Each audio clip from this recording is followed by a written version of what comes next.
A gente está falando nas últimas semanas e meses, né? A gente está falando sobre a oração coletiva, né? O Gessé começou a falar sobre isso, mas o Gessé começou a falar sobre isso, né? Sobre a oração coletiva, e ele vai continuar falando quando ele chegar. Enquanto isso, a gente está falando um pouco mais sobre esse assunto, mas também abrindo um pouco mais o leque daquilo que ele estava falando, né? Então, a primeira vez que eu falei aqui, eu falei sobre a igreja como casa de oração, o tabernáculo de Davi. A gente falou sobre isso, né? Sobre o poder que a igreja tem de cooperar com Deus através desse lugar de oração coletiva, né? Deus estabeleceu a igreja como lugar de governo, né? A gente tem falado sobre isso, sobre a eclésia, né? Verdadeiro significado de eclésia, né? A gente conhece a eclésia como chamados para fora, mas um dos principais significados de eclésia é lugar de governo. Eclésia, na verdade, é uma palavra grega, né? Que Jesus usou porque o povo já entendia essa palavra. Então, não é uma palavra que ele criou, mas é uma palavra que, naquela época, naquela cultura, já era utilizada pelos gregos, pelos romanos, para falar a respeito de um lugar de tomadas de decisões, um lugar de governo.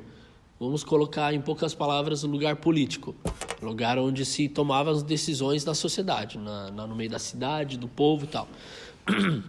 Quando Jesus fala que ele ia estabelecer a sua eclésia, e ele ia estabelecer a igreja em cima daquele fundamento que Pedro diz, né?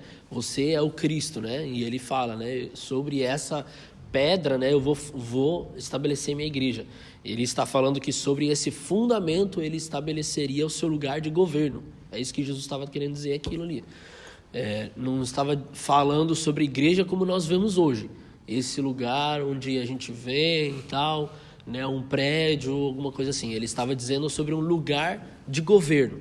E aí ele chama as pedras vivas a fazer parte desse lugar de governo, a fazer parte disso, a cooperar com ele no governo, né, das nações. Então, e aí o Wesley veio na outra semana, falou um pouco mais sobre casa de oração, sobre nosso comprometimento nisso, né, de nos envolvermos na oração. E eu quero continuar hoje continuando esse assunto sobre oração coletiva, mas eu quero puxar para um lado mais uma faceta, digamos assim, um caráter da oração coletiva, que eu chamei aqui de a oração coletiva comissiona. Então, é esse lugar de comissionamento através da oração coletiva, né? Então, existe um padrão na palavra para envio. Existe um padrão na palavra para envio de missões, existe um padrão na palavra para envio de apóstolos, existe um padrão na palavra para sermos comissionados a falar no nome de Jesus, a pregar no nome de Jesus, não somente fora em outra nação, mas principalmente também em nossas cidades, onde a gente está, na nossa vizinhança, no nosso trabalho. Mas eu quero também, antes de explanar um pouco mais, eu quero quero introduzir um pouquinho mais sobre essa questão missionária, né? A gente fala muito sobre missionários, né? Envio de missionários. A gente está aqui, eu creio que talvez todo mundo entenda isso. Nós, brasileiros, estamos aqui como missionários, amém? Estamos aqui para sermos sementes para essa nação. Por mais que talvez você, né, não foi enviado lá do Brasil por uma denominação, como missionário dessa denominação, para plantar uma igreja aqui, para fazer alguma coisa, mas nós estamos aqui. Todo crente é um missionário, amém? Todo crente é um missionário. Tem uma frase, não lembro de quem é, mas diz que...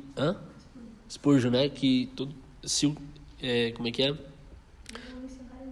é? Ou o crente é um missionário, ou ele é um impostor. Ou a gente ocupa essa posição de missionários, né? Aonde estivermos. Missionário não precisa estar em outra nação. Pode ser na nossa nação, né, mãe, onde a gente nasceu. Mas sermos naquele lugar testemunhas, ou a gente vai se tornar impostores. Então, todo crente é um missionário. Mas também existem os missionários que são enviados. E o que é missionário diante da palavra? Porque se você for ver, você não vai ver missionário na palavra. Você não vai encontrar a palavra missionário na palavra. Mas missionário é uma palavra contemporânea que foi trazida a partir da palavra apóstolo. Porque o apóstolo, por mais que a gente tenha os 12 apóstolos, mas não tinham só 12 apóstolos na igreja. Tinha os 12 apóstolos do Cordeiro, que são os principais da igreja, mas tinha outros apóstolos também. Se você ler em Atos, você vai ver que Barnabé é contado entre os apóstolos. Mas por que Barnabé era contado entre os apóstolos? Porque apóstolo, a palavra apóstolo, ele vem da palavra enviado. Então todo aquele que é enviado, ele é considerado um apóstolo. E o que faz esse apóstolo? Apóstolo é o enviado para fazer o quê? Para levar uma mensagem. Então, de onde vem essa palavra apóstolo? Sempre lembrando, Jesus, ele falava a linguagem do povo. Então, quando ele começou a falar sobre os apóstolos, quando os discípulos foram chamados de apóstolos e tudo mais, Jesus não inventou a palavra. O apóstolo não é uma palavra evangélica.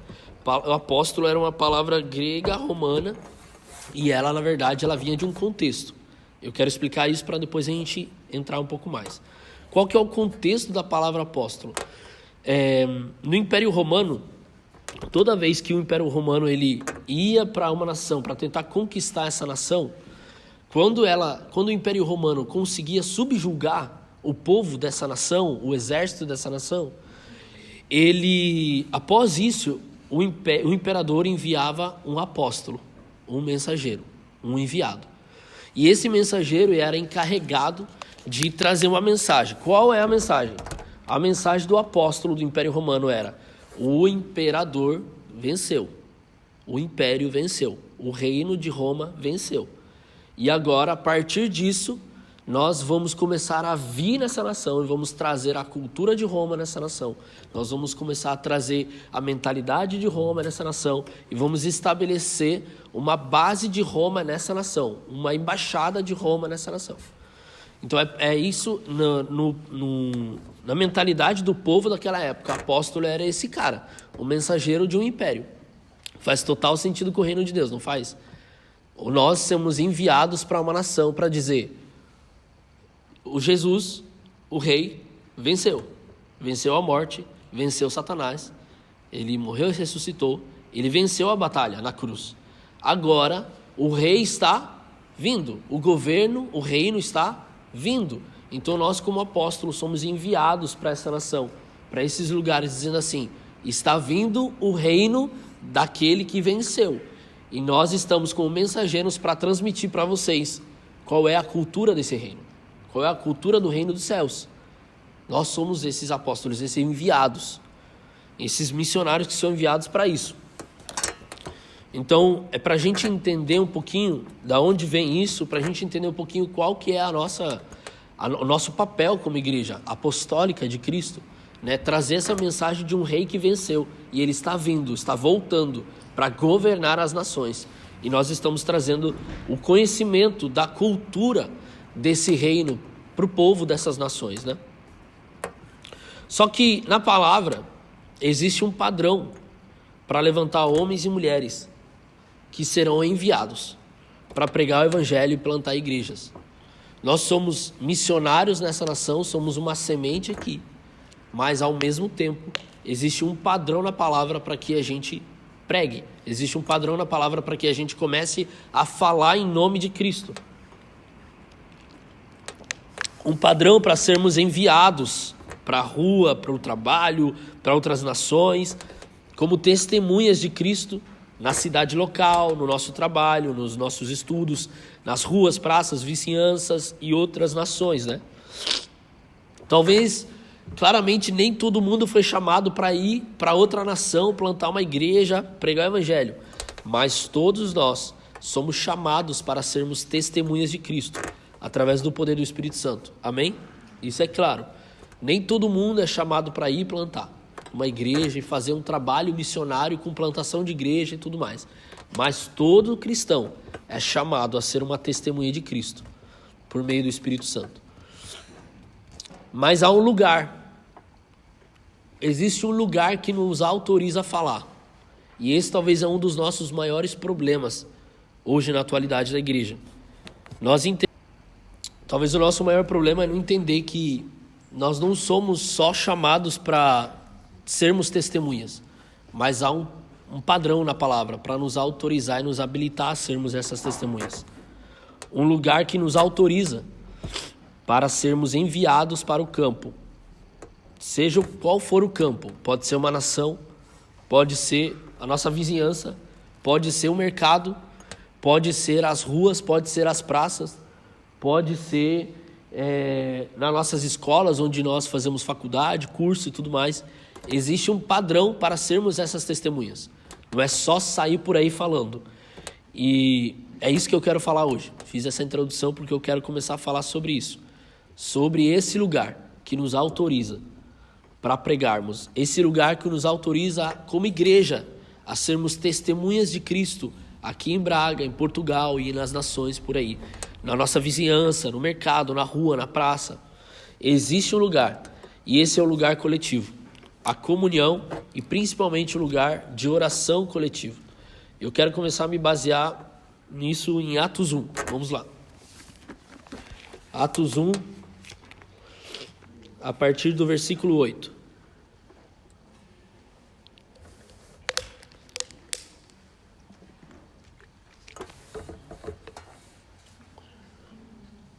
Obrigado.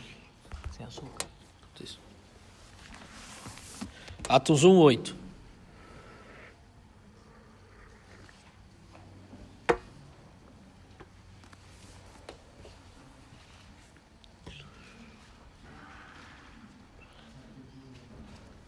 Não, desculpa.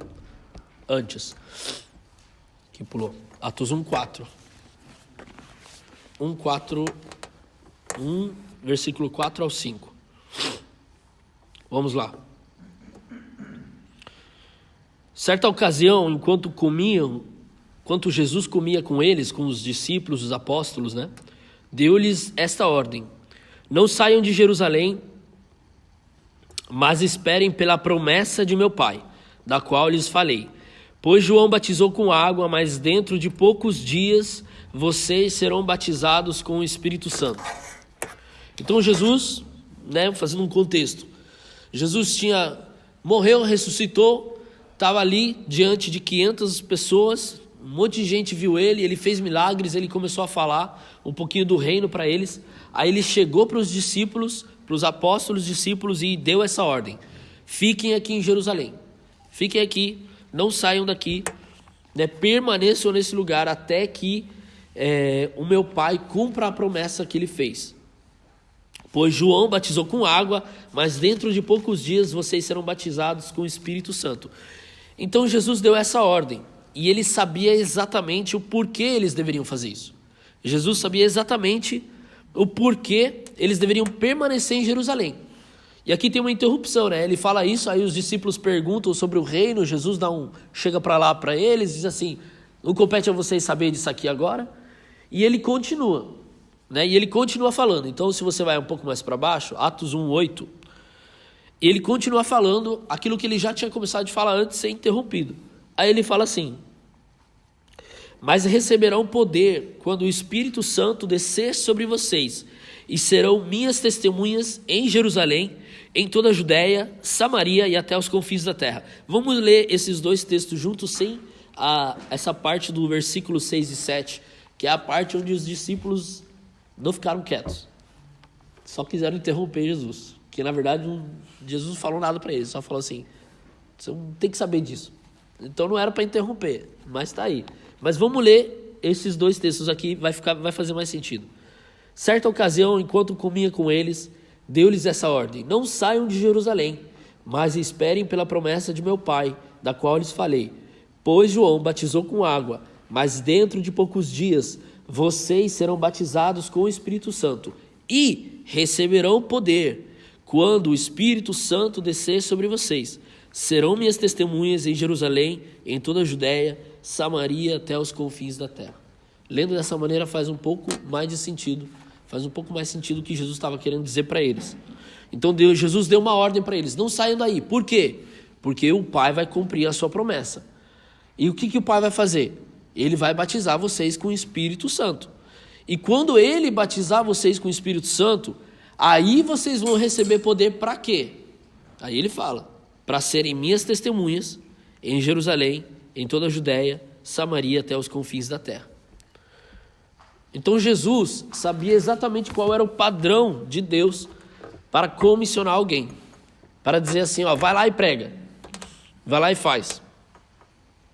Então o motivo de permanecerem reunidos, esperando, era o envio. Era esse envio, esse sinal verde da parte de Jesus dizer assim, agora, a partir de agora, vocês estão autorizados para fazer alguma coisa. E só há uma maneira de como igreja nos tornarmos testemunhas de Cristo aqui em Braga, nas nações e por aí vai, por meio do derramado Espírito sobre nós. Foi isso que Jesus disse para eles. Fiquem aqui, não façam mais nada, se reúnem. Fiquem aqui juntos, não façam mais nada. Porque vai chegar o momento que o Pai vai fazer algo. E a partir disso, aí sim, vocês serão minhas testemunhas. Se você perceber, os discípulos não saíram pregando. E eles já pregavam. Eles já tinham pregado em algum momento. Eles já tinham feito milagres em algum momento. Lembra que Jesus enviou os 72? De 2 em 2 eles voltam e aí eles falam para Jesus tudo o que tinham feito. Os expulsados demônios, os enfermos tinham sido curados. As pessoas aceitaram a mensagem do Evangelho. Os apóstolos já tinham experiência de pregação. Os apóstolos já tinham experiência de pregar o Evangelho, de expulsar os demônios, de curar os enfermos. Mas eles não fizeram nada no ímpeto. Eles não fizeram nada na... vamos fazer, nós já sabemos fazer. Já temos essa experiência, vamos fazer. Não. Por quê? Porque eles entenderam que Jesus tinha dado para eles um padrão. Esperem que vai acontecer algo. E quando o Espírito vier, aí sim vocês vão ter esse poder. Porque enquanto ele não vier, vocês não têm poder para testemunhar. Vocês não têm poder para pregar. Vocês não têm autoridade. Vocês não estão habilitados pelo Pai. Só que esse derramar do Espírito não acontece apenas por nos reunirmos. Seria muito fácil, talvez, né, os apóstolos ficarem lá parados dentro de uma casa, né? Vamos ficar aqui então. Vamos dormir aí, vamos botar uns colchões aí. Vamos conversar aí, vamos comer, conversar e bater um papo. Até que acontece. Vamos permanecer aqui trancados. Até que Deus faz alguma coisa. Não. O derramar do Espírito não acontece simplesmente por estarmos aqui. Por estarmos dentro desse prédio aqui, reunidos. Aqui fazendo nada. Não é assim. Acontece por fazermos duas coisas. E perseverarmos nessas duas coisas. E você vai ver na palavra que é isso que eles fizeram. Se você vai um pouco mais para frente, sempre em Atos 1, no versículo 14... nós vamos ver que os discípulos, na verdade, entenderam exatamente o que Jesus estava falando para eles. Quando ele disse, fiquem aqui. Porque os discípulos não ficaram ali simplesmente fazendo nada, olhando um para a cara do outro. Podiam fazer. Pô, ele disse para ficar, então vamos ficar. O que eu tenho que fazer? Eu não sei, cara. Ele só disse para ficar aqui. Vamos fazer umas comidas aí, vamos assar uns peixes. Vamos pescar uns peixes aí, assar uns peixes aí, fazer um churrasco e vamos ficar aqui olhando um para a cara do outro, vamos bater um papo. Não, eles entenderam o que Jesus estava dizendo para eles. Então no versículo 14 a palavra vai dizer o que eles faziam enquanto eles estavam lá esperando. Todos eles se reuniam sempre em oração com as mulheres, inclusive Maria, a mãe de Jesus, e com os irmãos dele. Então é isso que eles faziam. Jesus disse, esperem aqui. Eles entenderam. Então o que a gente tem que fazer? Sujeitar na unidade e promover a oração coletiva. Porque ele diz, todos eles, unidade, se reuniam sempre, perseverar na unidade, em oração, com as mulheres, inclusive a mãe de Jesus, e com os irmãos dele. Oração coletiva e unidade. Foi isso que eles faziam. É isso que eles faziam. Essa era a ordem de Jesus. Eles entenderam muito bem o que Jesus quis dizer. Perseverem na comunhão e perseverem na oração coletiva, até que o Pai derrame o Espírito sobre vocês. E aí sim, vocês vão poder pregar. Aí sim, vocês vão ter essa autoridade. Aí sim, vocês vão ser testemunhas. Essas duas coisas são as duas coisas que promovem o envio. Ou seja, Essas duas coisas promovem o envio para sermos testemunhas de Cristo aqui nessa cidade. Envio de homens apostólicos para plantar igrejas em determinados lugares. Envio para falarmos de Cristo no mercado, nas ruas, nas praças, no nosso trabalho, nas escolas, nos nossos vizinhos. Essas duas coisinhas que parecem tão básicas, mas são tão difíceis de se viver, promovem a autoridade e nos faz ser habilitados pelo Senhor para pregar. A sujeição dos discípulos a esse lugar de unidade e a perseverança deles no lugar de oração coletivo fez com que a promessa se cumprisse sobre eles. E como eu disse, antes, se você perceber, até que o Espírito não se derramasse sobre eles, não há menção nenhuma na Bíblia de que eles saíram por aí pregando. Eles poderiam muito bem fazer isso. Jesus tinha ressuscitado, eles sabiam muito bem fazer essas coisas. Eles tinham uma mensagem já. A mensagem já estava pronta. Eles já sabiam o que falar. Até porque quando você vê em Atos 2, quando o Espírito se derrama, Pedro se levanta e ele fala muito bem. Então ele já tinha uma mensagem dentro de si, mas não tinha autoridade para falar. A mensagem, não adianta nós termos uma mensagem como igreja, se nós não estamos habilitados para falar. Não adianta termos uma mensagem como igreja para essa cidade, se nós não estamos autorizados para falar. Eles entendiam que pregar e testemunhar sem o Espírito não geraria frutos, seria só uma obra humana. Não teria efeito nenhum, seria só um discurso humano, um discurso eloquente, uma mensagem eloquente. Então eles decidiram obedecer e se sujeitar. E talvez um dos maiores problemas nossos como igreja hoje em dia é que nós queremos sair por aí falando, Um dos nossos maiores como igreja é que nós queremos sair por aí fazendo stories, fazendo vídeo na internet, falando, pregando, gravando vídeo, fazendo qualquer coisa na internet ou saindo por aí nos expondo, saindo por aí fazendo, sem estarmos habilitados por Deus para falar em seu nome.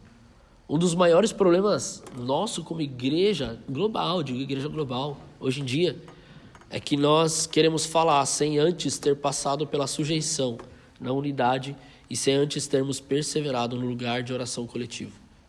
Eu tenho uma mensagem, nós temos uma mensagem, nós sabemos muito bem falar.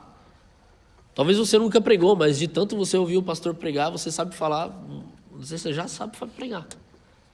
Talvez você nunca foi evangelizar, mas te garanto que se você sair por aí, alguma coisa você vai falar. Alguma mensagem vai sair da tua boca. Nós temos coisas para falar. Nós temos um testemunho. Cada um aqui tem um testemunho de vida. Cada um aqui pode pregar por meio do seu testemunho. O problema é que nós não queremos esperar esse sinal verde do Senhor. Esse vai, agora sim, você, igreja, está habilitada para falar. Agora sim vocês estão habilitados para fazer. Agora sim vocês estão habilitados para ir na internet, para pregar pela internet, para fazer várias outras coisas. Esse é o nosso maior problema. Nós não queremos nos sujeitar ao padrão de Deus para falarmos em seu nome. Nós queremos falar em seu nome. Queremos postar versículos bíblicos. Nós queremos dizer o quanto somos crentes, mas nós não queremos esperar até que Ele nos habilite para isso. A perseverança na unidade e no lugar coletivo não só nos habilitam para falar em nome de Jesus com autoridade, mas também provam os nossos corações. Essa é a maior questão. Isso não só vai nos dar autoridade para pregar. Isso não só autoriza a igreja. Isso não só autoriza esse lugar para sermos testemunhas nessa cidade. Isso vai provar principalmente os nossos corações. Como assim? Deus nos provará. Ele vai nos provar para ver se queremos sair falando em seu nome. Só para nos exibirmos e termos um lugar de destaque, sermos conhecidos e recebermos algum tipo de reconhecimento, ou se queremos falar de Jesus por amor aos perdidos, por entendermos a necessidade do mundo ouvir sobre a obra da cruz, aquilo que o Wesley falou domingo, o mundo precisa de Jesus. O mundo está carente, Jesus. A maior necessidade do mundo é Cristo. Será que nosso desejo de sair falar, de testemunhar, de dizermos aos nossos colegas de trabalho que somos crentes, é por amor a eles, por entendermos que eles precisam de fato de Cristo? Ou é porque simplesmente nós queremos ter uma oportunidade de sair falando para que alguém diga: nossa, você fala muito bem. Nossa, você sabe muito bem. Nossa, como você estuda a palavra. Esse é o nosso problema como igreja muitas vezes. Nós queremos ser reconhecidos, mas não queremos ser habilitados pelo Senhor. Queremos o reconhecimento dos homens, queremos fazer uma mega estrutura, queremos ter uma igreja muito bonita, um bom louvor, uma boa palavra para que a cidade veja quanto nós somos eloquentes, quanto o Brasil é poderoso em fazer uma igreja, mas não estamos dispostos a nos sujeitarmos muitas vezes ao processo de sermos provados por Deus, para sermos habilitados por Ele. Só que é esse lugar que nos habilita. Não há outro lugar. É esse lugar que habilita a igreja, é esse lugar que habilita a noiva, é esse lugar que habilita essa comunhão, esse lugar para falar para essa cidade. E talvez é isso que Deus está querendo fazer nesses últimos tempos, provar os corações, provar o coração da noiva, para ver se só queremos fazer uma igreja muito legal, ou queremos de fato nos sujeitar à vontade do Senhor, para estarmos habilitados para falar em seu nome. Muitas vezes, quando não queremos nos sujeitar à unidade e ao lugar de oração coletivo, mas queremos sair por aí fazendo e falando, no ímpeto, isso revela a intenção do nosso coração. Revela que o nosso coração talvez não está tão sujeito à vontade do Senhor. Isso revela que a intenção do nosso coração não é pura. Revela que não queremos fazer tudo isso, pregar e falar, para glorificar ao Senhor, mas queremos receber reconhecimento dos homens. E esse é um grande problema. É o que o Gessé sempre fala, né? Existe a igreja dos homens e existe a igreja de Cristo. A igreja dos homens faz tudo o que a igreja de Cristo faz, mas com a motivação errada, com o coração errado. A igreja dos homens prega como a igreja de Cristo prega. A igreja dos homens faz culto como a igreja de Cristo faz culto. A igreja dos homens faz os eventos como a igreja de Cristo faz evento. A igreja dos homens ora como a igreja de Cristo ora. Mas tudo é feito por uma motivação errada. Tudo é feito por querer atenção, por querer aprovação, por querer ser visto, querer ser aplaudido. E aí nós vamos negando princípios. Por isso que Deus está, nesses dias, nos treinando muito estreitamente, nos levando a entender muito estreitamente esse lugar de oração coletiva, porque esse lugar vai provar o nosso coração. Esse lugar de comunhão, de sujeição na comunhão e sujeição no lugar de oração coletivo, prova o nosso coração. Prova não só o coração da igreja como um todo, mas individualmente nossos corações. Prova nossos corações, porque vai revelar se nós estamos vindo para a igreja, porque nós entendemos qual é o nosso papel como sementes, como homens e mulheres de Deus, como pedras vivas, e entendemos a necessidade de estarmos e perseverarmos nesse lugar, ou só simplesmente queremos um lugar legal para final de semana. Como eu ouvi falar, né? Agora eu não lembro quem falou isso, mas é uma agenda de final de semana, né? Um planejamento de final de semana. Só virmos aqui no domingo, talvez na terça, na quinta, mas não queremos nos sujeitar nesse lugar. É inútil fazermos isso, não há autoridade, não adianta de nada. É isso que o Senhor está dizendo nesses dias. Deus estabeleceu que é nesse lugar que somos habilitados para falar. Deus estabeleceu que é nesse lugar que Ele vai nos dar autoridade para falar para Braga. Ele estabeleceu que é nesse lugar que a igreja vai ter autoridade e estará habilitada para revelar Cristo para Braga. Se perseverarmos na comunhão, na unidade e no lugar de oração coletivo, Ele vai nos conceder autoridade pelo Seu Espírito para tocarmos essa cidade. Nos envolvermos com a oração coletiva também tem a ver com a evangelização das nações.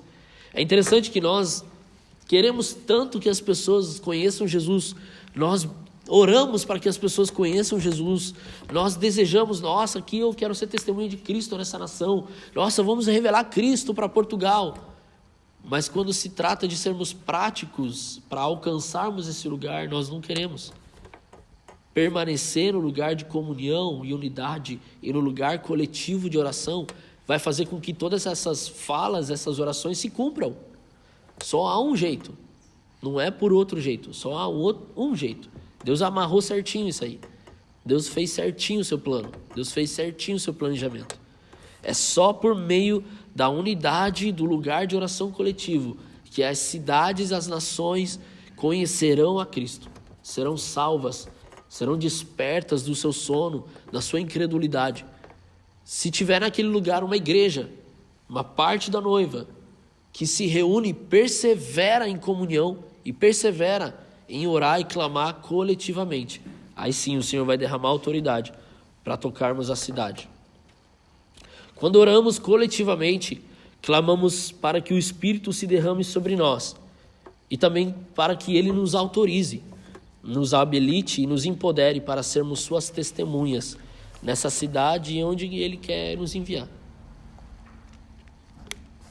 Já vamos falar um pouquinho de como Atos vai revelar algumas movimentações disso. Esse entendimento se tornou um padrão na igreja primitiva. E talvez ao longo dos anos, ao longo das décadas e por aí vai, nós perdemos esse padrão.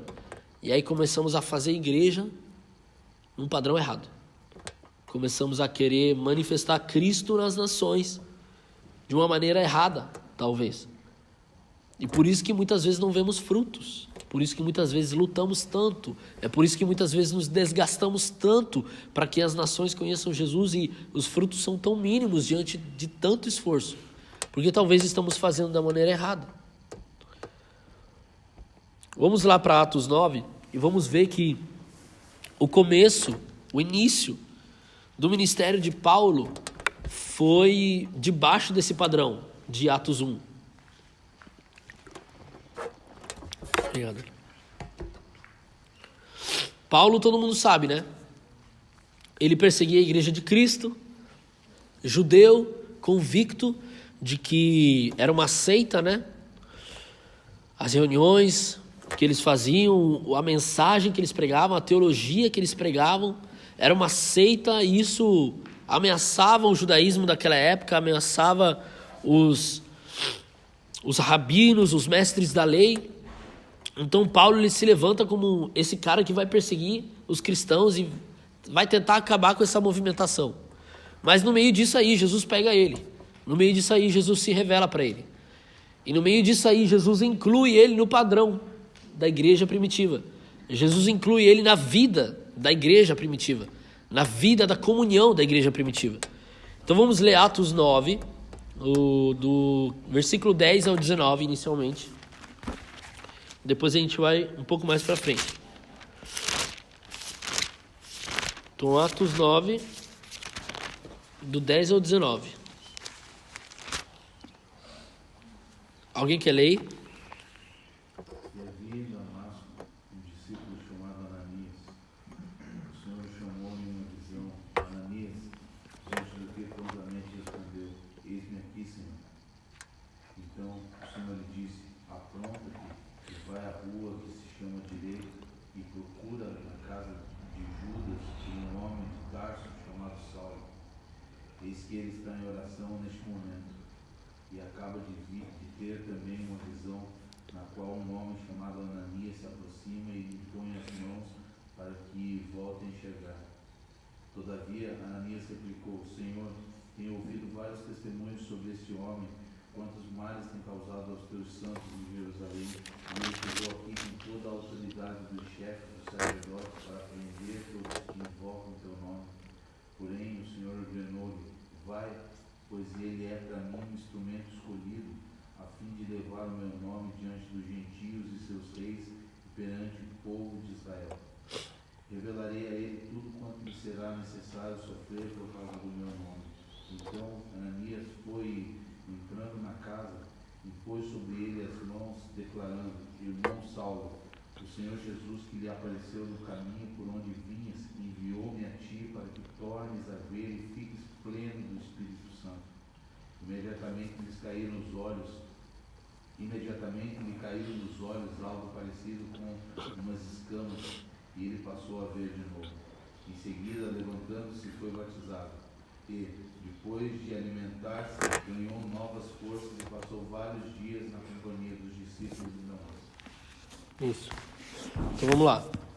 Paulo, ele teve essa visão de Cristo no caminho de Damasco. Jesus se revelou a ele. Ele falou: eu sou o Cristo a quem você persegue. Ali Paulo, ele teve um encontro com Jesus. E ali ele converteu o seu coração inteiramente ao Senhor. Só que Deus deixou Paulo cego. É interessante que Paulo, cego, foi levado pelos... A palavra vai dizer que foi levado pelos seus companheiros ali, que estavam com ele, que também viram uma luz, mas não ouviram a voz, mas não viam quem falava. Então eles também ouviram a mensagem. Provavelmente eles também se converteram naquele momento. Porque vai falar que Paulo também, inicialmente, já tinha alguns discípulos. Provavelmente eram esses caras que andavam com eles. Esses caras levaram Paulo para a casa de um cara chamado Judas. E quando você lê o texto, você vai ver que Deus fala para Ananias procurar Judas. Judas, muito provavelmente, era um cristão, um judeu cristão. Um judeu que tinha se convertido a Jesus, ao cristianismo. Por que isso? Porque Paulo, tendo a visão de Jesus, com certeza ele não ia para a casa de alguém que era um judeu, que não conhecia Jesus.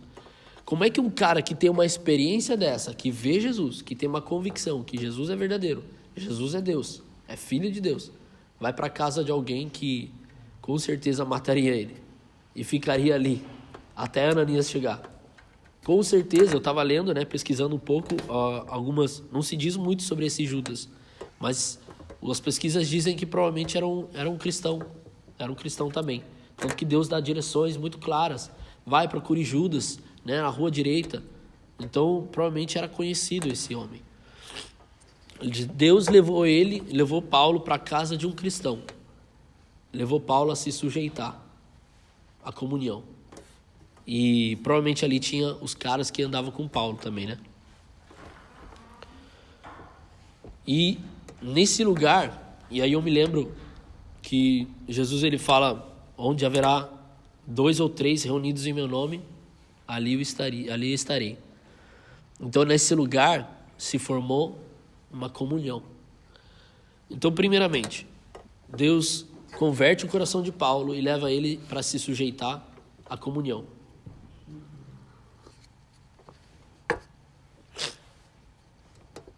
Mas se você voltar um pouco atrás, o que Deus disse a Ananias antes disso, Vamos ler aqui.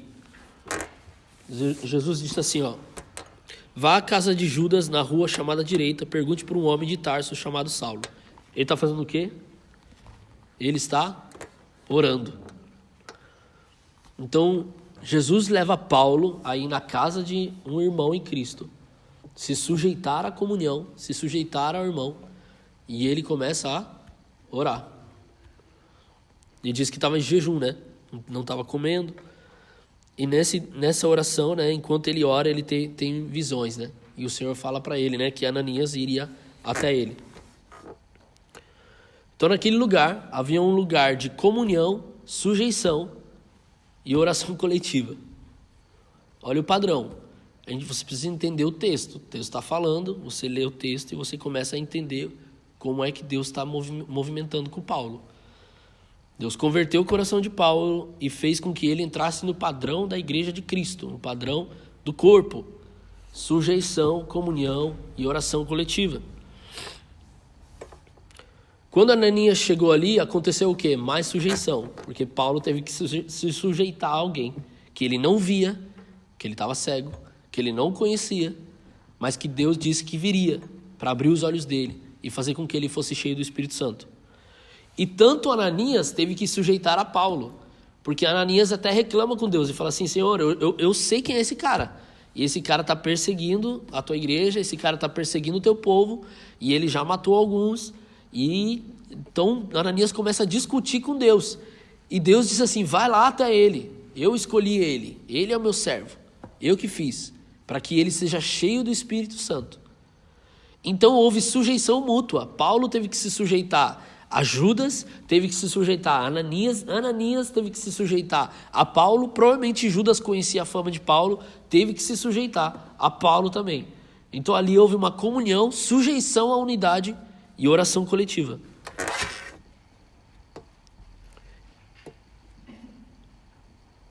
E nesse cenário, onde havia sujeição, unidade e oração coletiva, o Espírito foi derramado sobre Paulo. Aí você vai ler lá mais para frente, onde a gente leu.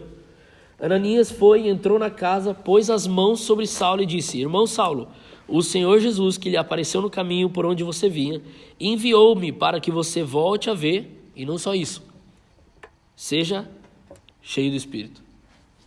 Então nesse lugar houve unidade, comunhão, sujeição, oração coletiva. Isso resultou em derramado o Espírito sobre Paulo. Isso gerou frutos. Olha o que aconteceu após isso. Se a gente ler o versículo no 19, a segunda parte, ele diz assim, vou ler aqui. Depois disso, depois de ele ter os olhos ter sido abertos e tudo mais, Saulo passou vários dias com os discípulos em Damasco. Comunhão, mais uma vez. Logo começou a pregar nas sinagogas que Jesus é Filho de Deus. Todos os que ouviam ficavam perplexos e perguntavam, não é ele o homem que procurava destruir em Jerusalém aqueles que invocam este nome? E não veio para cá justamente para levá-los presos aos chefes dos sacerdotes? Todavia Saulo se fortalecia cada vez mais e confundia os judeus que viviam em Damasco, demonstrando que Jesus é o Cristo. Decorridos muitos dias, os judeus decidiram de comum acordo matá-lo. Mas Saulo ficou sabendo do plano deles. Dia e noite eles vigiavam nas portas da cidade a fim de matá-lo. Mas os seus discípulos, então, olha isso. Paulo recém-convertido, se sujeitando à comunhão, se sujeitando à unidade,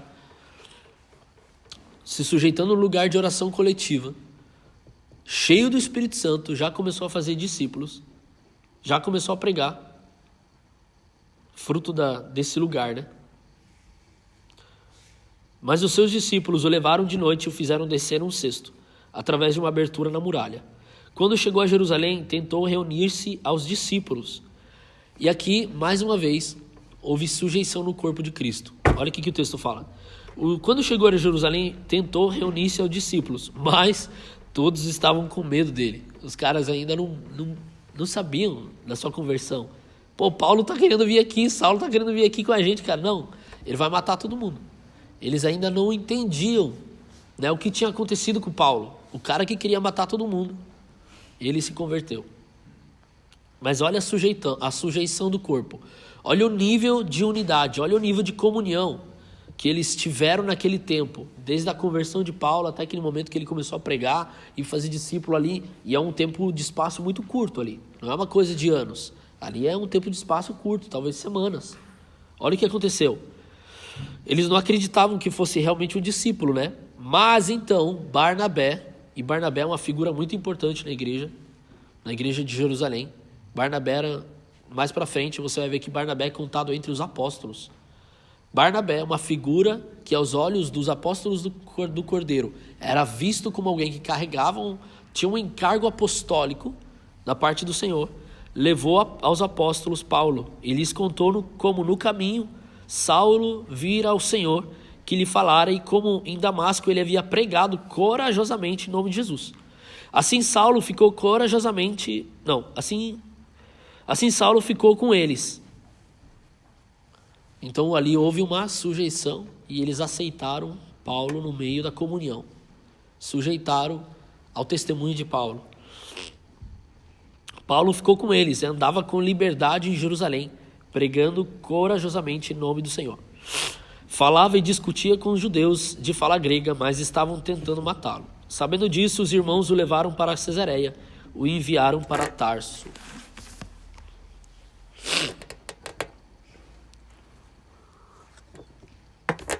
como é bom a gente ler o texto e parar para pensar um pouquinho nele e começar a entender o que realmente está acontecendo ali, né? Porque a gente só vai lendo muitas vezes e a gente não percebe o que aconteceu naquele momento. Mas quando a gente para e começa a meditar um pouquinho nele, a gente percebe as entrelinhas, o que aconteceu ali. Diogo, só um pouquinho. Diga. Nessa parte de Barnabé, podemos dizer também que Barnabé deu a cara a tapa, né? Com certeza, colocou a mão no fogo. Porque ele recebeu, né, ele teve a visão também, enquanto ele dormia também, Deus falou com ele para ele encontrar com Saulo. E ele mesmo questionou, né, mas Senhor, como que eu vou lá, o cara tá perseguindo a igreja, né? Esse foi Ananias, né? Mas depois de Barnabé junta, né? Sim. Aí ele deu uma cara a tapa, quando começou a caminhada com Paulo, aí Barnabé fez isso, falou, não, ele agora é discípulo também, né? Com certeza. Então, vamos escutar também o que Jesus fez na vida dele, né? Que o Senhor apareceu para ele também. Com certeza. É a mesma coisa que hoje em dia, vamos colocar para os dias de hoje, é a mesma coisa que hoje em dia o Putin, lá na Rússia, se converte. O cara lá, o maluco, o troglodita, que quer matar todo mundo, quer invadir todos os países e matar todos. O cara lá se converte. Ou lá o presidente da China, né? Que também é ou da Coreia. Os mais malucos dessa terra. Os caras se convertem. Mas se converte mesmo, não é aquela conversãozinha patifa de hoje em dia, né? Os caras se convertem mesmo, é cheio do Espírito Santo, os caras começam a pregar Jesus, começam a mudar de vida mesmo. Aí vem você, você conhece o cara, vê os frutos da vida do cara, e você chega pra gente aqui, fala assim, ó, cara, esse cara converteu mesmo. Aí fala, cara, é o Putin, mano, tá querendo matar todo mundo. Ou os caras do Hamas, o líder do Hamas, pô, os caras estão matando os judeus ali, cara, os caras odeiam judeu cristão. Pô. Aí, cara, como é que fica isso aí? Se a gente não se sujeita a você, se a gente não sujeita ao teu coração, a gente não aceita. A gente até acha que você tá desviando, cara. Se a gente não tem um coração que se sujeita aos irmãos uns aos outros, que acredita nos irmãos, de sujeitar no testemunho um do outro, a gente não aceita. E talvez esses caras se convertendo arrastam multidões. Talvez um dia vai acontecer. Estão preparados para ver o Putin às vezes se converter? O Lula se converter? Esses caras violentos aí se converter? Nem quer, pô. Pô, leva, mata esse cara aí, cara. Mata esse cara. A gente mesmo tem isso, cara. E provavelmente os discípulos pensavam nisso também, cara. A Bíblia diz que Satanás perde no final. Perde no final, né? Mas até provavelmente os próprios discípulos olhavam porque, cara, a gente tem que entender o seguinte. Paulo não só perseguia a igreja. Paulo matava cristãos. E com muita facilidade. Com muita facilidade. Então, diante dos discípulos, era um choque ver o cara que matava eles se converter e dizer assim, eu sou irmão. Pensa, cara, imaginou o Putin chegou pra você assim, sou teu irmão em Cristo, mano. Cara, é muita loucura. E para eles, provavelmente, eles tinham gente que tinha morrido na mão de Paulo. Conheciam gente que tinha morrido na mão de Paulo. Porque a igreja ainda estava ela estava muito ali em Jerusalém, não estava espalhada. Então era pequeno ainda, apesar de que 3 mil se converteram ali, mas a comunhão não era aquele negócio, a centenas de cidades, era ali, resumido naquele lugar. Então, eles se conheciam, cara. Todo mundo se conhecia. Provavelmente, principalmente o próprio... Me deu um branco aqui. O próprio Estevão, que era o irmão dos caras. E Paulo estava ali na frente, segurando a roupa de Estevão. Cara, provavelmente os caras conheciam quem Paulo tinha matado. É muito difícil para nós aceitar isso, cara. É muito difícil. Imagina, cara, vem alguém aqui em Portugal e começa a matar os nossos irmãos aqui. Aí esse cara se converte e a gente tem que aceitar ele na comunhão. Cara, isso é... Os próprios caras começam... Provavelmente os próprios caras falam, não, cara, você tem que morrer, cara. Converter não dá, você tem que morrer, não tem jeito. Então é uma coisa muito absurda, né? Te interrompi, Pedro, fala. Não, era esse ponto de Estevão mesmo. Então, só que esse é o padrão da Igreja de Cristo. Sujeição, comunhão, unidade, oração coletiva. É o que gera transformação, é o que libera o espírito. Então eles tiveram que sujeitar. Muito a ver com perdão também, né? Muito a ver com perdão. Muito a ver com perdão. Eu penso direto, cara, nesses caras aí malucos. Como é que a igreja vai lidar com isso aí? É uma pergunta a ser feita. É que nem esses negócios de abuso que tá tendo agora, essas paradas. Total. Os caras se arrependerem, mano, Como é que faz? como é que vai ser o mesmo, né? Que nem tem até uma frase do Spurgeon, né? Que ele fala assim sobre o pastor que adultera, essas paradas, né? Fala como que vai ser, será que ele volta um dia? Ele fala assim, o dia que o arrependimento desses caras for tão escandaloso quanto o seu pecado. Aí é. Então É isso aí. esse fruto, esse arrependimento, se algo assim, cara, é muito Deus. Então, assim, meio que se obriga a vir na mão, realmente. É realidade. E era o que acontecia com Paulo, assim, tanto que os próprios judeus, quando ele começou a pregar e confrontar os caras falavam, mas esse era o mesmo que matava os caras agora, por semana passada. Esse era o mesmo que pegou uma carta nossa aqui pra matar todo mundo. Como é que esse cara agora tá querendo nos enfrentar e dizer que nós estamos errados? Então é escandaloso. A conversão dos caras do cara foi escandalosa. Então como é que a gente lida com isso? Entendeu? E vamos falar da nossa realidade brasileira. Acho que todo mundo aqui é como um acordo, não sei, enfim. Mas eu vejo que os dois estão no mesmo patamar. Tanto o Lula quanto o Bolsonaro. Imagina um desses caras se converte, mas converte mesmo.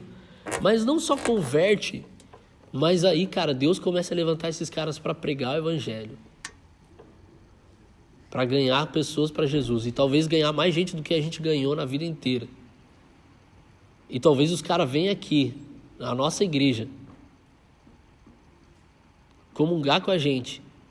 E talvez o Gessé olhe para esses caras e fala assim, ó, mano, esses caras estão convertidos, eu vou deixar esses caras falar aqui.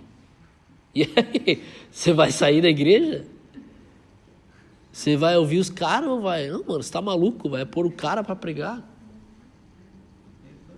É o que aconteceu com Paulo. Os caras olharam e falaram assim, não, cara, não dá para aceitar ele na comunhão. Barnabé, você tá maluco, cara? O cara tava matando os nossos até semana passada. E agora o cara se converteu de verdade, se converteu mesmo? Como é que a gente aceita na comunhão isso aí? É difícil. Sobre também, dentro do que você está falando, nisso tudo, a gente faz esses questionamentos, dizer que o espírito ele precisa ser o meu termômetro. Porque nós somos muito tendenciosos.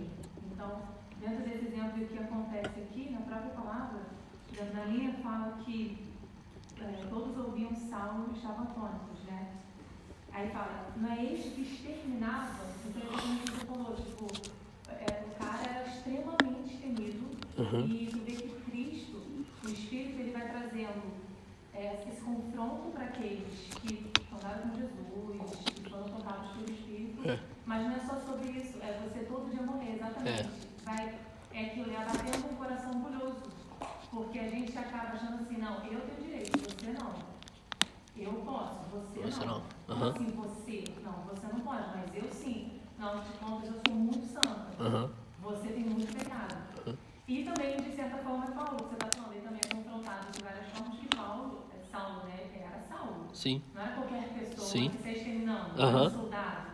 Ele era ele e o Senhor também, na mesma medida, abate o coração orgulhoso. Com certeza. Porque no verso 16, ele vai falar, pois eu mesmo vou mostrar a ele quanto deve sofrer pelo meu nome. Em troca de várias coisas, ele sofreu de várias formas. Então, eu acho que o que nós precisamos hoje, o que o Espírito Santo tem falado muito comigo, até de busca, é buscarmos diariamente, termos a mente espiritual. Isso. E não a nossa mente terrestre, porque a gente é muito ligado à terra. Sim. Muito ligado. Qualquer coisa que acontece, a gente tem a justiça humana, a gente tem os questionamentos, e vai ser assim. Mas não é a gente achar e falar, mas o Senhor, porque às vezes a gente entra naquela, o Senhor conhece, Ele sabe que eu sou desse jeito. Sim, Ele sabe, mas Ele te coloca ferramentas, Ele tem o Espírito Santo a todo momento para te trazer essa consciência que você se arrependa diante do Senhor, que você busque entender a obra do Espírito, porque todos nós estamos vivendo esse processo com o Espírito. Isso. Então, o termômetro é o Espírito. é estar nele, porque se acontece uma situação, isso aqui hoje, para nós é vida, mas é uma história que aconteceu. Mas se a gente traz uma realidade, como você disse, e aí, como é que eu vou reagir? É tendo o Espírito como termômetro, porque quando a gente tem essa mente mais liberada no Senhor, a gente se alegra. Sim. Você olha e isso te alegra. Isso. Você olha e fala, meu Deus, você olha para aquela cosmovisão, que Deus tremendo, Ele pôde transformar um cara como esse e se vem porque eu quero fazer parte. Que bom que eu pude ver, que eu estou aqui vendo, participando disso. Não é fácil, mas também, com o Espírito, a gente não pode falar que não é impossível. Sim. Porque Ele traz esse equilíbrio. E você vê que eles foi exatamente o que aconteceu. Eles resistiram, né? Mas mais pra frente vai falar assim, que o Barnabé falou, né? E ele disse assim, ele testemunhou aquilo que Paulo estava vivendo naquela época, depois da conversão. E aí fala, assim Saulo ficou com eles e andava com liberdade em Jerusalém, pregando corajosamente o nome do Senhor. Falava e discutia com os judeus e tudo mais, mas eles tentavam matar. Aí, olha a sujeição de coração uns aos outros. Sabendo os discípulos que os judeus tentavam matar Paulo, diz assim, sabendo disso, os irmãos, os apóstolos, os discípulos, o levaram para Cesareia e o enviaram para Tarso. Salvaram o cara. Talvez ali a justiça própria podia ter falado um pouquinho. Pô, mas o cara... Deixa o cara morrer. Deixa ele colher, né? Deixa o cara colher. Seja um mártir do Senhor. Talvez usando até nosso discurso gospel. Isso é legal, porque volta exatamente o que você está falando, né? Sobre se sujeitar, estar na comunhão e na oração coletiva. Porque isso, de fato, vai ser como uma lanterna no escuro. Né? Nesse lugar que a gente permanece como uma lanterna no escuro. Porque, isso. Na sujeição, na comunhão, a gente vai ver se a gente está surtando ou se a gente está de fato vendo o que Deus está vendo. Porque naquele momento as pessoas estavam vendo Saulo, mas o céu já estava vendo Paulo. Já estava vendo Paulo. E aí permanecer nesse lugar onde a comunhão, a sujeição e a oração coletiva prova o nosso coração, né, como você falou, é o que vai trazer para a gente essa maturidade para discernir, né, discernir o que é e o que não é de Deus. Isso. Porque se a gente discerne isso fora desse lugar, alguma coisa está errada. Isso. A gente não está discernindo de forma madura, mas longe da comunhão, mas fora da comunhão. Então eu penso que esse lugar de fato é um lugar onde há enfermidade, onde há ofensa, Sim. onde há morte, e Sim. a gente não está com a lanterna ligada, Sim. né? Juntos, né?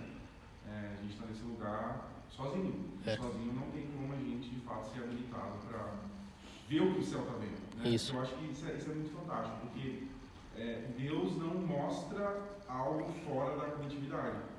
Se a gente for perceber até os dons ministeriais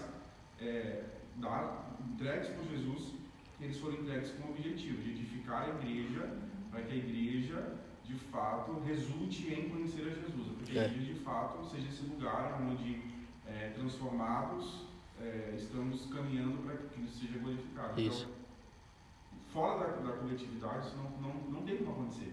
Então, volta de fato, encoraja o nosso coração a permanecer dentro. Isso, permanecer.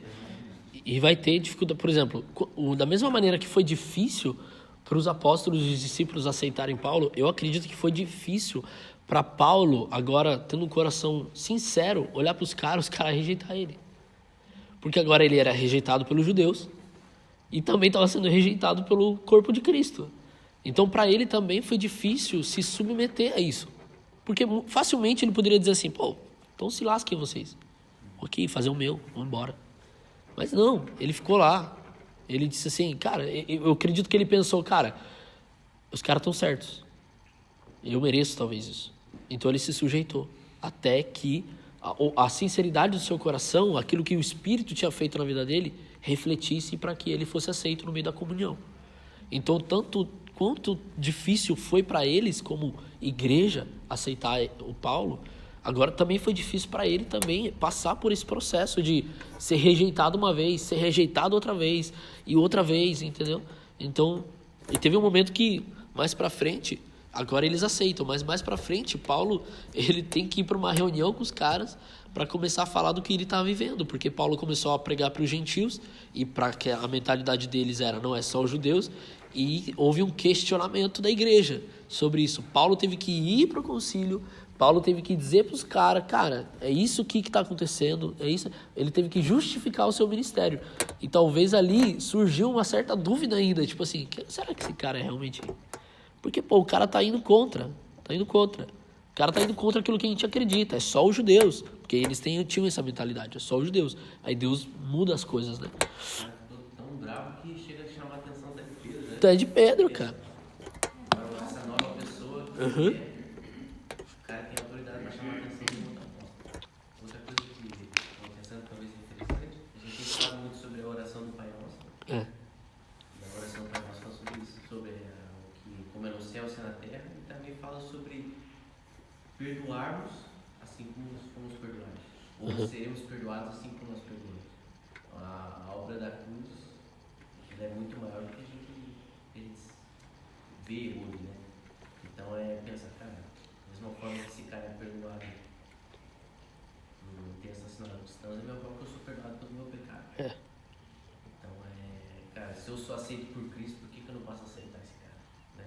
Diante de um Deus que é puro, santo, eu sou como esse cara. Isso. Né? Então essa maneira como a gente vai ser olhado, como a gente olha os nossos irmãos. Isso é Essa balança. Isso é a graça, é escândalo da graça, né, cara? É bem isso, né? Porque pra gente é muito legal falar de abundou o pecado e abundou a graça. Mas é você pegar um Paulo da vida e falar de abundou o pecado. Isso é pra abundar a graça. Daí você vê que Paulo fez na vida de outros, assim como por exemplo, a gente viu com Filemon, que era um cara que estava preso com ele. Paulo escreve, o Senhor fala assim, recebe ele de volta. E se ele tiver devendo alguma coisa, eu pago. Pô, na minha conta. Recebe como se fosse receber a mim, ele fala, né? Assim como Barnabé pegou o Paulo e falou assim, ó, na minha conta. Chegou a vez de Paulo e falou, tô na minha conta. Então não só onde abundou, superabundou, mas é olhar pro outro e falar, cara, já foi derramado sobre mim. Agora eu preciso reconhecer que pode ser derramado sobre os outros e deve ser derramado. Deve ser. Exatamente. Cara, isso é doido. Porque, na verdade, como a gente tem comentado, como o próprio Aleph comentou, isso só acontece se a gente perseverar nesse lugar. Porque se a gente não perseverar nesse lugar, essa não vai ser a nossa mentalidade. Esse não vai ser o nosso coração. Nós não vamos entender isso. Existe essa mentalidade, que é a mente de Cristo, que a palavra diz que é a mente de Cristo, ela só é liberada sobre nós, sobre nossos corações, sobre nossas mentes, no lugar coletivo, de sujeição, de comunhão e oração coletiva. No lugar de oração coletiva, nós acessamos esse lugar, essa mente de Cristo, esse coração de Cristo. Só é ali, cara. Então, Paulo, debaixo da autoridade de Deus, começou a pregar sobre Cristo para os judeus e enfrentava eles com ousadia, sendo que antes ele era um aliado deles contra os cristãos. E mesmo que eles começaram a persegui-lo, a palavra diz que ele se fortalecia cada vez mais, né? Ele diz assim, aqui, né? Todavia, Saulo se fortalecia cada vez mais e confundia os judeus que viviam em Damasco, demonstrando que Jesus é o Cristo. Agora eu me pergunto, como é que ele se fortalecia cada vez mais? Só há um lugar de fortalecimento. Isso eu falei para o Gessé esses dias, eu falei, Deus foi muito esperto, amarrou tudo num lugar só, e a gente insiste em fugir desse lugar, não vai dar certo, a gente vai quebrar a cara. A sujeição na unidade e na comunhão, na oração coletiva, que era um hábito deles como igreja, que era uma cultura, uma mentalidade deles como igreja, fortaleceu Paulo diante da perseguição dos judeus. Porque ninguém se fortalece sozinho, concorda? Então, se a palavra diz que Paulo se fortalecia cada vez mais, só há um lugar para se fortalecer. Na comunhão, na oração coletiva, no lugar de sujeição. E aí, como eu disse antes, né, no versículo 26, ele diz que ele teve que fugir por causa da perseguição, né? E aí, os apóstolos salvaram o cara. Em vez de entregar, falaram, paga aí as penas, paga aí tudo que você fez. Talvez é assim que você tem que morrer mesmo, como um mártir. Talvez você tenha que dar a vida por Cristo aí. Eu mesmo dou uma forcinha pra você aí. Talvez é assim que Deus preparou aí a tua hora. Não, os caras salvaram ele. Os caras se sujeitaram, salvaram o cara. E Paulo ali é enviado para Tarso, né? Vamos continuar isso aqui pra gente entender um pouco mais. para estar mais seguro com os discípulos de Tarso. E ali Paulo ele ficou em Tarso até ser chamado por Barnabé novamente, para cooperar com a igreja que estava nascendo em Antioquia. Olha aí, Paulo se sujeitou à comunhão, se sujeitou ao lugar coletivo, se sujeitou à unidade, se sujeitou à oração coletiva, que era uma cultura deles, da igreja. E por conta disso, Barnabé, mais para frente, chamou ele para cooperar na plantação de uma igreja. Vamos ler lá em Atos 11. Atos 11, do versículo 20 ao 26. Alguns deles, entretanto, eram de Chipre e de Cirene, e que chegaram até Antioquia. Chegaram também aos gregos, apresentando-lhes o evangelho do Senhor Jesus. A mão do Senhor estava com eles, e muitos creram e se converteram ao Senhor. Assim que a notícia desse fato chegou ao conhecimento da igreja em Jerusalém, eles decidiram enviar Barnabé a Antioquia. Tendo ele chegado e vendo a graça de Deus, alegrou-se e encorajava a todos para que permanecessem fiéis ao Senhor, com firmeza de coração. Ele era um homem bom, cheio do Espírito Santo e de fé, e uma multidão considerável de pessoas foi acrescentada ao Senhor. E aconteceu que Barnabé decidiu viajar para Tarso, a fim de encontrar-se com Saulo. E, assim que o achou, levou-o consigo para Antioquia. Então, durante um ano completo, Barnabé e Saulo se reuniram com aquela igreja e ensinaram muita gente. Em Antioquia, os discípulos foram, pela primeira vez, chamados cristãos. Olha isso. Então, Deus começa a espalhar, e aí alguns cristãos vão para Antioquia, começam a pregar a palavra, e ali muitas pessoas começam a conhecer Jesus, a se entregar para Jesus, e aí os apóstolos escutam disso aí, tá acontecendo alguma coisa em Antioquia. Vamos enviar Paulo, vamos enviar Barnabé, o cara que apresentou Paulo, o cara que tinha crédito diante do corpo, o cara que, como diz a palavra, né? Ele era um homem bom, cheio do Espírito Santo e de fé. Vamos enviar Barnabé para ver o que está acontecendo ali, para ele cooperar, para ele edificar isso aí. Então Barnabé vai e ele vê que, cara, o negócio está acontecendo, está um avivamento. A Antioquia está conhecendo Jesus, muitas pessoas estão se entregando, né? Como o Pedro, na minha versão não diz Qual, 26? É o 24. Ele fala, muitas pessoas foram acrescentadas ao Senhor, mas o do Pedro é mais bonitinho, né? Um número considerável, diz, né? Um número considerável de pessoas foi acrescentado ao Senhor. Muitas pessoas começaram a se entregar para Jesus. Barnabé começou a ver esse avivamento acontecendo. E ele entende que ali está nascendo uma igreja. Está nascendo uma comunidade. Então, cara, ele diz, cara, eu preciso de alguém aqui que eu sei que é um cara que se sujeitou à comunhão, se sujeitou à unidade e perseverou na oração coletiva para me ajudar na edificação disso aqui. Quem ele foi chamar? Paulo.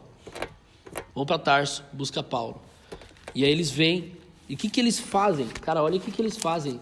Desde o começo, diz que, assim, durante um ano inteiro, Barnabé e Saulo se reuniram com a igreja e ensinaram a muitos. Eu te pergunto, o que é que eles faziam nessas reuniões, além de ensinar? Sujeição, comunhão, oração coletiva. E a gente vai ver isso também. Eles continuaram fazendo o que ele já era de costume fazer. Cara, nasceu uma igreja aqui, vamos fazer o quê? Vamos fazer o que a gente sabe fazer. É o padrão de Deus, o padrão do reino. Qual é o padrão do reino? Sujeição na comunhão, na unidade e perseverança na oração coletiva. E aí diz que, né, eles ficaram ali fazendo isso. E por conta disso, a Bíblia diz que em Antioquia, foi a primeira vez que eles foram chamados de cristãos. Enquanto eles se sujeitavam na comunhão, na unidade, no lugar coletivo de oração, perseveravam nisso diariamente, se consagrando e buscando o Senhor, em Antioquia olhou para eles e viu que eles revelavam o Cristo que eles tanto pregavam. Por conta da unidade, da comunhão, da sujeição, do lugar de oração coletivo. eles se tornaram a imagem de Cristo. Cristão quer dizer pequeno Cristo. Pequeno Cristo quer dizer o quê? Alguém que é parecido com Cristo. Alguém que parece essa pessoa. Alguém que é uma cópia, né? Jesus copy. Alguém que é uma... Eu não podia perder a piada. Não podia perder. Eu estava esperando que você estava aqui. Alguém que é uma cópia de Jesus. Alguém que é parecido com Jesus. Mas o que tornou esses caras, o que tornou essa igreja parecida com Jesus? A tal ponto que a própria cidade olhou para eles e deu o nome que hoje nós nos intitulamos. Hoje nós usamos o nome que Antioquia deu a nós, seguidores de Cristo. O que foi que tornou esses caras tão parecidos com Jesus? Sujeição na comunhão, sujeição na unidade, perseverança no lugar de oração coletivo. E você vai ver que eles faziam isso. Em Atos 13, se você vai um pouco mais para frente, Atos 13, versículo 1. Eu vou ler aqui. Na igreja de Antioquia, essa igreja que Paulo foi lá com Barnabé para edificar, havia profetas e mestres. Barnabé, Simeão, chamado Níger, Lúcio de Cirene, Manaém, que fora criado com Herodes o tetrarca, e Saulo. Paulo estava no meio. E o que eles estavam fazendo? Versículo 2. Enquanto adoravam o Senhor e jejuavam, disse o Espírito Santo: separem-me Barnabé e Saulo para a obra, aqui os tenho chamado. Assim, depois de jejuar e orar, impuseram-lhes as mãos e os enviaram. E depois vai falar: enviados pelo Espírito Santo, eles desceram a Seleucia e dali navegaram para Chipre. Chegando em Salamina, proclamaram a palavra de Deus nas sinagogas judaicas. E João estava com eles como auxiliar. João Marcos, né? Olha isso. Esse era um padrão da igreja. Não era só um momento. Pô, os caras estão fazendo uma reunião de oração ali à toa e Deus veio. Esses caras, eles viviam fazendo isso. Fazendo o quê? Adorando o Senhor, jejuando no lugar de comunhão, sujeição. E por conta disso, o Espírito pôde falar livremente àquela igreja. E os caras ouviram o Espírito Santo falar. Eles não questionaram, eles disseram: é isso que ele quer de nós. Porque nós estamos diante dele. Estamos perseverando na sujeição, na comunhão. Estamos aqui na unidade. Estamos coletivamente orando continuamente ao Senhor. E diz que assim, depois de jejuar e orar, impuseram as mãos e os enviaram. A igreja enviou Paulo e Barnabé para a missão. Então, enquanto eles se sujeitavam na comunhão, na unidade, no lugar de oração coletivo, se consagrando e buscando ao Senhor em um só coração, o Espírito levantou Paulo e Barnabé. Pronto, travou aqui. Para serem enviados como missionários, apóstolos em outras nações, para espalhar a mensagem do Evangelho. Só um minuto que travou.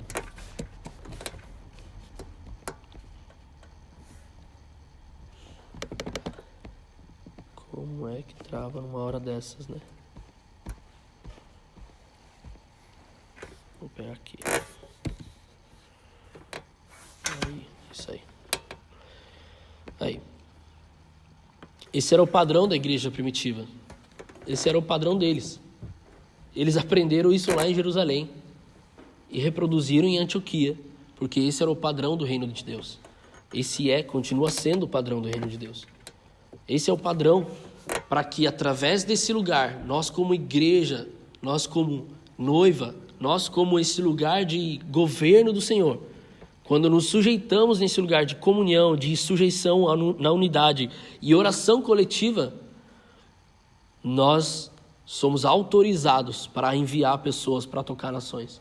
Somos autorizados para enviar pessoas para pregar o evangelho nas ruas. Somos autorizados para enviar pessoas para pregar no seu trabalho. As próprias pessoas vão começar a pregar o evangelho com autoridade, entendendo que nesse lugar fomos autorizados por Deus.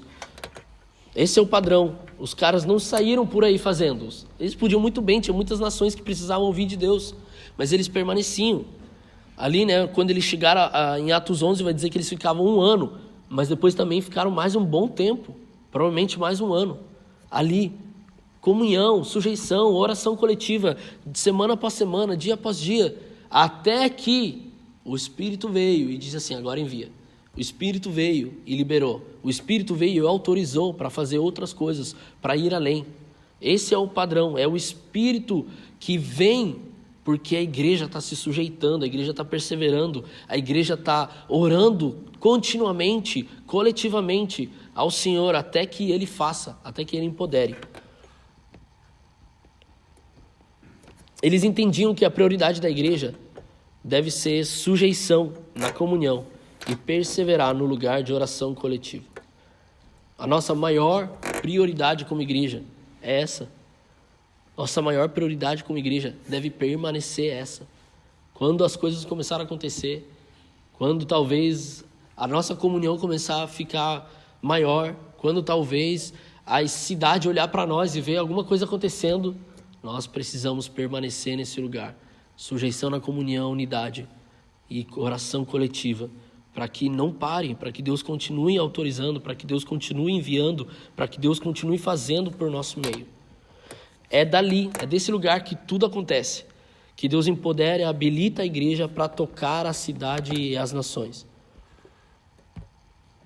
Como eu disse, por causa desse padrão deles, por causa de que eles viviam isso tão intensamente, era uma verdade para eles, né, a cidade começou a chamar eles de cristãos. Então isso revelou Cristo para a cidade. Isso revelou Cristo, não era mais uma mensagem, não era mais, cara, Jesus é o Filho de Deus, Jesus é o Messias, Cristo é o Messias, não era mais uma mensagem. Eles viam o próprio Cristo nesses caras, na comunhão. Então não tinha outro jeito de chamar eles. Cara, vocês parecem tanto com o Cristo que vocês pregam, que vocês são pequenos cristos. Vocês se parecem tanto com esse cara que você prega, que você é um pequeno Cristo. E talvez não, né? Esse é o nosso objetivo como igreja. Parecer com Cristo. De tanto que a gente se sujeita na comunhão, se sujeita na unidade, nos processos, no sofrimento. De tanto que a gente persevera, né? Como o Wesley pregou domingo. De tanto que a gente persevera nas lutas, nas aflições, mas a gente continua perseverando nesse lugar. De tanto que a gente se envolve no lugar coletivo. Braga olhará para nós e dirá, não é só mais uma mensagem. Vocês parecem o Cristo que vocês pregam. Vocês parecem o Cristo que vocês pregam. E eu quero conhecer também. Essa é a equação. Esse é o resultado. Quando eles verem Cristo em nós, eles vão querer conhecer o Cristo que pregamos. Quando eles verem o Cristo aqui no nosso meio, como nós nos comportamos uns com os outros, nos sujeitamos uns aos outros, suportamos uns aos outros, ainda que é difícil. Como eu falei na outra vez, naquele domingo, eu falei, Paulo deu um tapão em Pedro, mas continuaram se sujeitando uns aos outros. Isso revelava Cristo, ainda que foi difícil ali se sujeitar. Você vai ver vários embates em Atos aí. Paulo briga com João Marcos. E meio que diz, não, cara, não dá para andar junto. Só que em outra carta ele fala que eles estavam juntos de novo. E aí ele fala assim, manda João Marcos, que é muito útil para mim. E separa de Barnabé também. E separa de Barnabé. E depois os caras, entendeu? Então vai ter embate aqui na comunhão, meus amigos. Vamos sair no tapa, já falei. Mas se a gente perseverar, se a gente permanecer, se a gente não desistir, não voltar atrás, não querer sair, espanar, Cristo será revelado para Braga, por meio da nossa unidade, por meio da nossa comunhão, por meio de perseverarmos esse lugar de oração coletiva. Os apóstolos entendiam que esse era o padrão de Deus.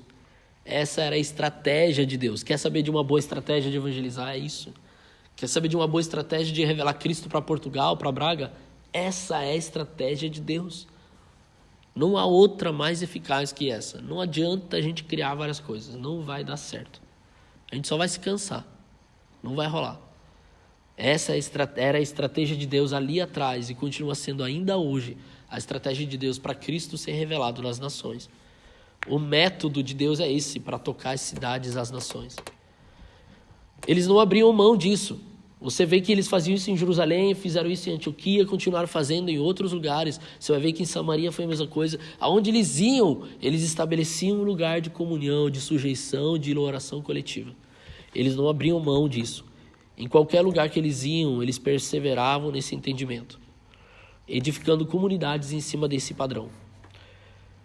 E como eu disse, se queremos mesmo que Braga, Portugal e a Europa conheça Cristo, seja alcançada por Jesus, essa deve ser nossa maior prioridade.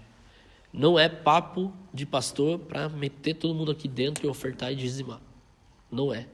É o padrão da palavra.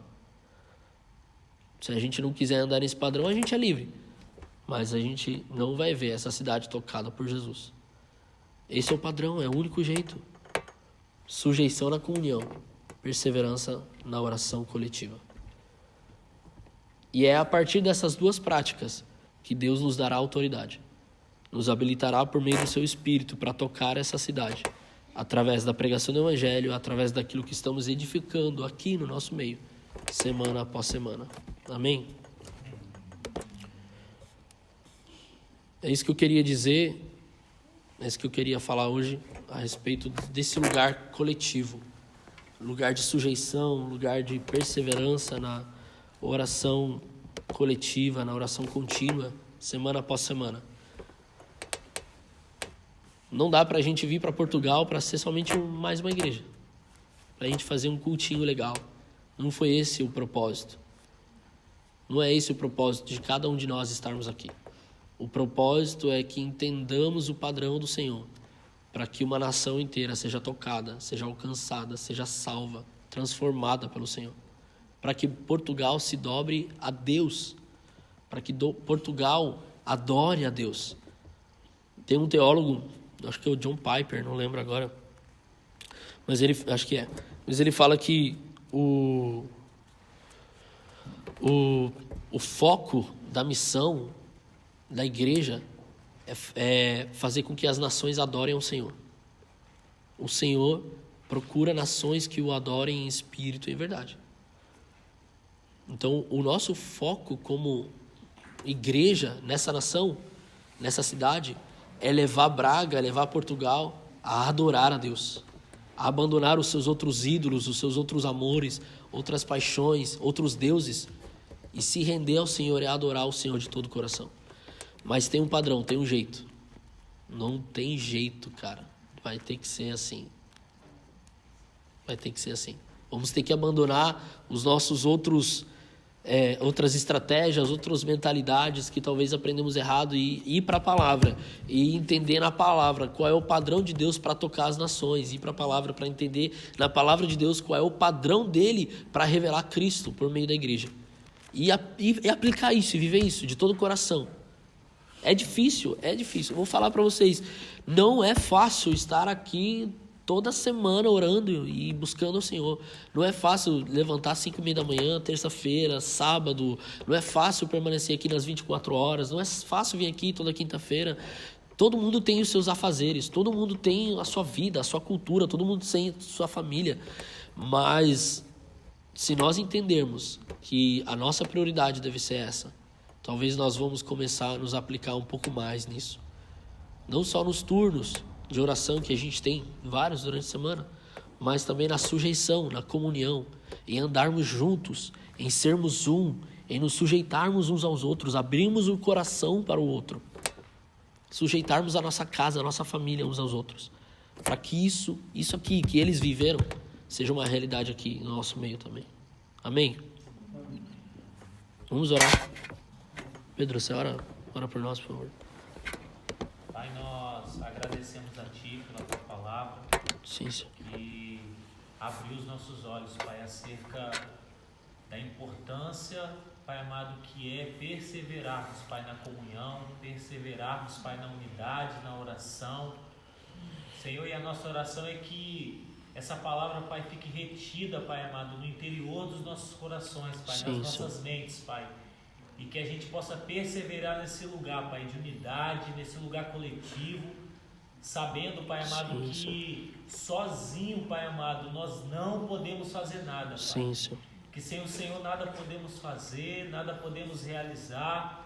Pai, nós oramos, Pai amado, para que sejamos como a igreja primitiva, Pai, a igreja de Antioquia, de Jerusalém, Sim, que Senhor. perseverava, Pai amado, dia após dia, Pai amado, não somente na oração, mas no jejum também, Pai Sim, amado. sim. Nós oramos, Pai amado, para que Sim. não falte a nós, Pai amado, disciplina espiritual, Pai. Senhor, sim.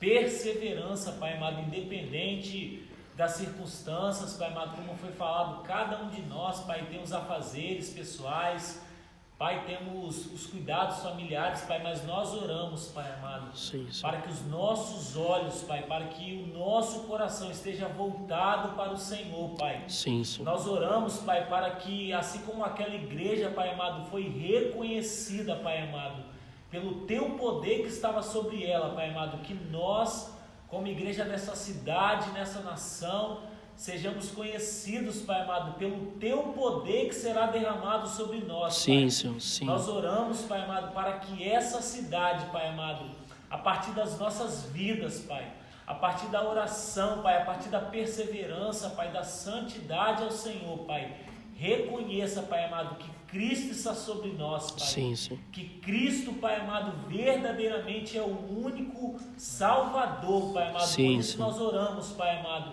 para que a gente tenha em mente, Pai amado, que não se trata, Pai amado, de reuniões, que não Sim. se trata, Pai amado, de uma liturgia, Sim, Senhor. mas se trata, Pai, da Tua vontade, do Teu reino que já Sim, chegou nesse lugar, Pai. Sim, Senhor. Por isso, nesses dias, Pai amado, nós oramos, Pai, abra os nossos olhos, Pai. Sim, Senhor. Aumenta a nossa fé, Pai, aumenta, Pai amado, dentro de nós a perseverança do Senhor, Pai. Sim, Senhor. A perseverança na Tua palavra, Pai, que a gente não se distraia por nenhum motivo, por coisa alguma, Pai amado. Sim, Senhor. Para que através da Tua igreja, que nesse lugar, Pai amado, não somente Braga, Pai, mas Portugal, Pai, que esse continente europeu, Pai, conheça ao Senhor, Pai. Sim, Senhor, sim. No nome de Cristo Jesus, essa é a nossa oração, Pai. Essa é a nossa oração, te agradecendo, Pai, convictos de que o Senhor, Pai amado, é poderoso, Pai amado, para fazer infinitamente mais, Pai, nessa cidade, nessa nação, Pai, muito mais do que pensamos, Pai, pedimos ou imaginamos, Pai, no nome de Jesus, Pai. Amém, Senhor. Amém.